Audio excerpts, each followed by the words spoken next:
एक सवाल सरकार से। दोस्तों, पहले हम रोड टैक्स देते हैं, फिर ऊपर से टोल टैक्स भी देते हैं। हर 20-25 किलोमीटर चलने की टोल टैक्स अलग से।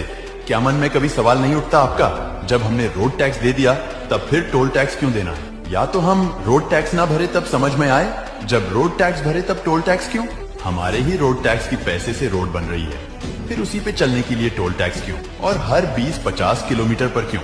एक दिन मैंने हिसाब निकाला था, दिल्ली से कलकत्ता अगर अब गाड़ी से चले जाए तो डीजल के खर्चे से ज्यादा टोल टैक्स की खर्चे आते हैं। तो हम हिंदुस्तान की सरकार को इनकम टैक्स के रूप में, कॉर्पोरेट टैक्स के रूप में, वैल्यू एडेड टैक्स के रूप में, सेल टैक्स के रूप में, रोड टैक्स के रूप में, टोल टैक्स के रूप में, प्रॉपर्टी टैक्स के रूप में, हाउस टैक्स के रूप में, ऐसे ही 64 टाइप्स टैक्स के रूप में हर साल हम 20 लाख करोड़ दे देते हैं। 6,14,000 करोड़ केंद्र सरकार को और बचा हुए सब राज्य सरकार को 35 राज्य में।